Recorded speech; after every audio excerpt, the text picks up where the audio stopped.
আসসালামু আলাইকুম রহমতুল্লাহি ওয়া বারাকাতুহু। ভারত পাকিস্তান এখন মুখোমুখি অবস্থানে আছে। একজন আরেকজনকে হুমকি দিচ্ছে, ধমকি দিচ্ছে, আক্রমণ করার হুমকি দিচ্ছে। এখন আমাদের মাঝে প্রশ্ন আসতেছে যে আসলে এই যুদ্ধে কে জিতবে, পাকিস্তান নাকি ভারত? তো যদি আমরা ইতিহাসের দিকে তাকাই তাহলে আমরা এর উত্তরটা পেয়ে যাই। ইতিহাস বলে যে ভারত তার ইতিহাসে কোনো দিন কারোর সাথেই যুদ্ধ করে জিতা নেই। ভারতের ইতিহাসটা মার খাওয়ার ইতিহাস। কিভাবে? 1962 সালে চীন ভারত যুদ্ধ হয়। সেই যুদ্ধে কঠিনভাবে ভারত মার খেয়েছে চীনের কাছে।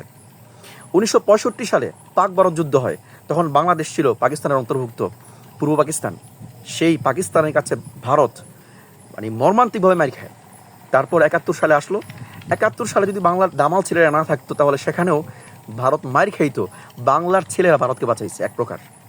তৃতীয়ত, আমরা যদি আরও ইতিহাসের দিকে তাকাই, ভারত যে সারা জীবন মার খেয়ে আসছে এর প্রমাণ হচ্ছে 2001 সালে 16 জন বিডিআরের কাছে 400 বিএসএফ সেনা মার খেয়ে তারা বর্ডার ক্রস করেছিল এবং 16 জন সেনাকে লাশ তারা রেখে গিয়েছিল। তো ভারতের ইতিহাসটা মার খাওয়ার ইতিহাস। আবার 2019 সালে পাক ভারত যুদ্ধে ভারত পাকিস্তানের উপর স্ট্রাইক করে, এয়ার স্ট্রাইক।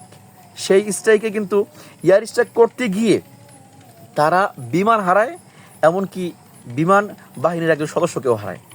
তো যাই হোক, আমরা যা জানলাম ইতিহাস থেকে, ভারতের ইতিহাস হচ্ছে মার খাওয়ার ইতিহাস।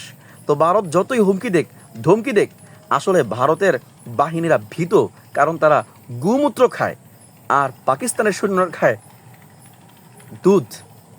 তো কখনোই পাকিস্তানের সাথে ভারত পারবে না। আর সবসময় আমরা মুসলিম হিসেবে পাকিস্তানের পাশে আছি ইনশাল্লাহ।